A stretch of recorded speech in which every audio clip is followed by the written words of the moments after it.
गुज़श्ता दिनों स्वीडन में कुरान मजीद की बेहुरमती का जो दिलखराश दर्दनाक वाक़या पेश आया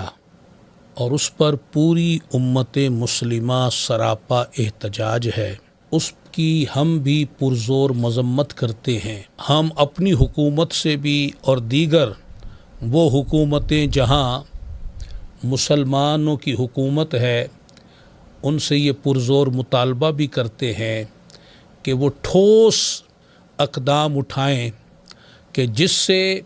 स्वीडन हुकूमत और इन जैसी दीगर नापाक हुकूमतों में और मुल्कों में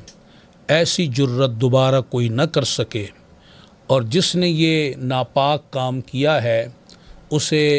सज़ाए मौत करार वाक़ई सज़ा दी जाए, जो आने वालों के लिए इबरत का